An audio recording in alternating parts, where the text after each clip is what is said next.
ویشي یا هم د پاکستان لاس موټرونه په هرات ولایت کې یو له هغه ننګونه دي چې د هرات ښار خلکو ته یې ډېرې ستونزې رامنځته کړي. د هرات ولایت د نظامي شورا په امر د ویشي او بې اسنادو موټرونو د راټولولو کار به سبا پیل شي،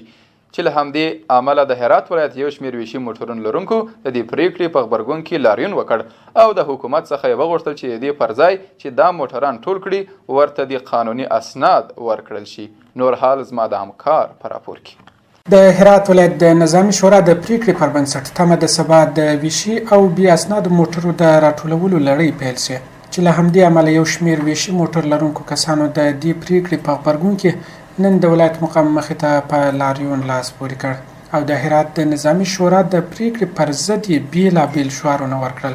ویشي موټر لرونکي وایي دوی پر دې موټرو پیسې ورکړي او دولت باید د موتورو در راټولولو پر ځای ورته 5 کلن اسناد ورکړي. اینطور نیست که مردم موتورها دزدی کرده باشن یا روی آسمون آماده باشن. همینا از همین دروازه میردویت اومدن، از همین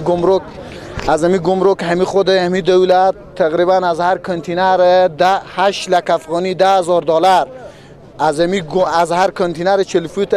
اینا پول گمرکی میگیرن. ما فعلا به همین سرمایه به داخل موتور فروشی خود که من شخصا سرمایه گذاری